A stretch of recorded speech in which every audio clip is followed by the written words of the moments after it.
This photo's quite nice, actually. When Chris asked me to be part of this panel, he asked if, when reading and thinking about families apart, as he said in the introduction, I could focus on testimony. And I'd like to start by thanking Chris for inviting me to be part of this event, and for this instruction. For the instruction, because otherwise I don't think I'd be able to compose these comments. Jerry's book is simply too rich in terms of its detail, too carefully constructed in terms of its discussions and arguments, and too powerful in its emotional and ethical claims to be broken down and analysed in a few hundred words. Therefore, in this segment of the panel, I will, with regret and to the book's detriment, forgo commenting on so many important aspects of the work. Indeed, there are many things I want to add to these comments, and I was writing these up to an hour before this event started. And if there was time, I would love to. However, in the time and space I have, I want to offer a brief reading of the work, which, with an eye to the pressures, paradoxes, and aporias of testimony, seeks to locate what, for me, and this is a reading, is the conceptual, ethical, political, and aesthetic centre of the work.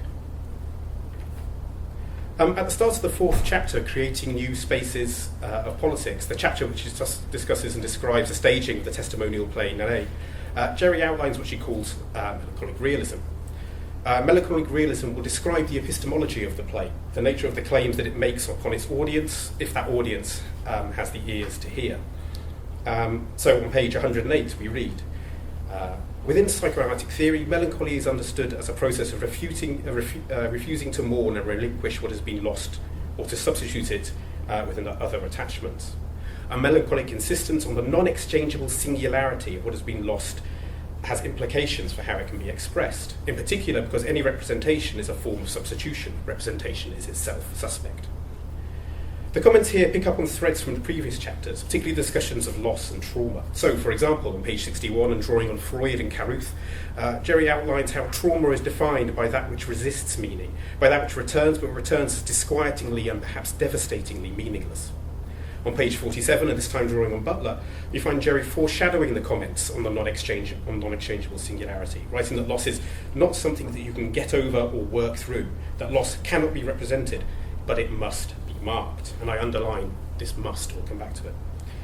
And on page 47, practically at the book's outlet, we find Jerry reflecting on the impossibility of giving a full story of all the harms caused by the LCP. And to quote again, slowly we have come to recognise that this quest for plenitude and its failure, perhaps especially its failure, to be at the heart of, and not an impediment to, the research project. Here, in this context, I understand the research project to refer to the act of making visible and making audible the harm, the violence, and the psychological and social damage caused by the LCP. Jerry's and the members of the PwC and others' attempts to assemble the missing archive, as Jerry calls it, from Canada's history, to move from the private and familial spaces of silence into the public sphere. And so, to return to our first passage, how to express in general terms, in public, in open, in front of witnesses perhaps, and if they can be opened, the eyes and ears of the state, non-exchangeable singularity. How to submit for discussion and the weighing of costs and benefits are loss which cannot be represented and which will not be relinquished. For me, this is the conceptual, ethical, political centre of the book, and aesthetic as well.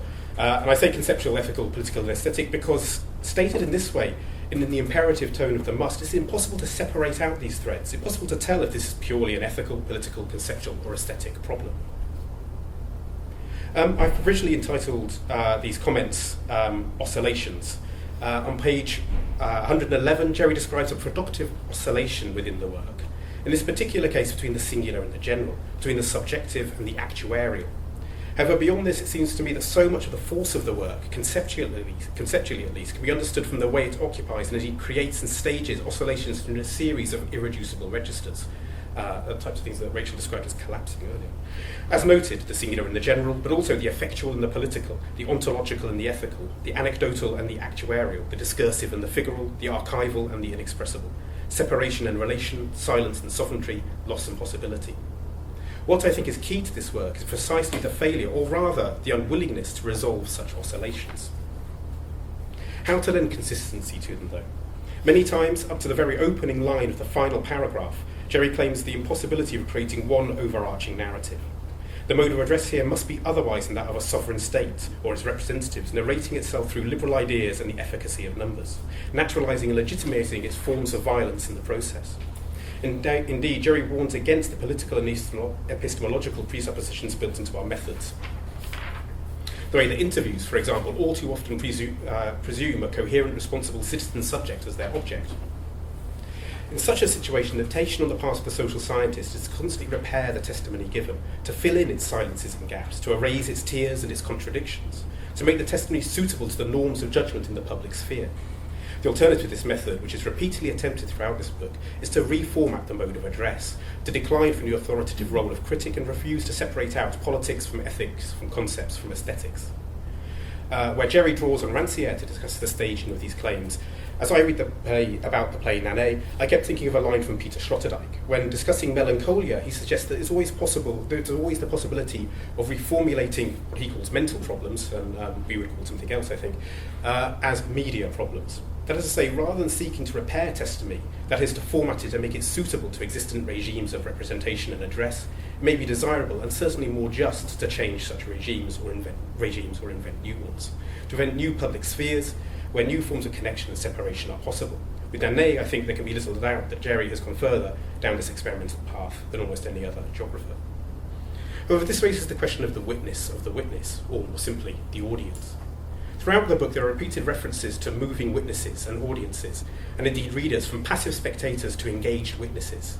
And I understand how the urgency and directness of witness and testimony arise precisely from the way in which it's constructed around an unbridgeable gap. Here there is, for reasons that are not contingent but structural, which are internal to the definition of testimony and witness as such, an essential and absolute solitude of the witness. The move to an engaged witness is not a move to a position of power, though it may be empowering, but into one of dilemma or disquiet. An essential solitude of the witness insofar as the addressee of testimony and witness cannot experience what the witness did. Each loss is singular and non-exchangeable. Insofar as families apart maps geographies of separation, one of these divides is between the witness and their addressees. The force or claim of testimony, the imperative must, noted above, gathers around this gap, through this relation between witness and addressee, which is not founded upon and does not resolve itself through manifestation, comprehension, or representation. Jerry repeatedly stresses the fact that witnessing is a fleshy, embodied act, and while she does so, I believe, to invoke the situated and affectual nature of witnessing, and rightly so, I would add there is an existential dimension to this.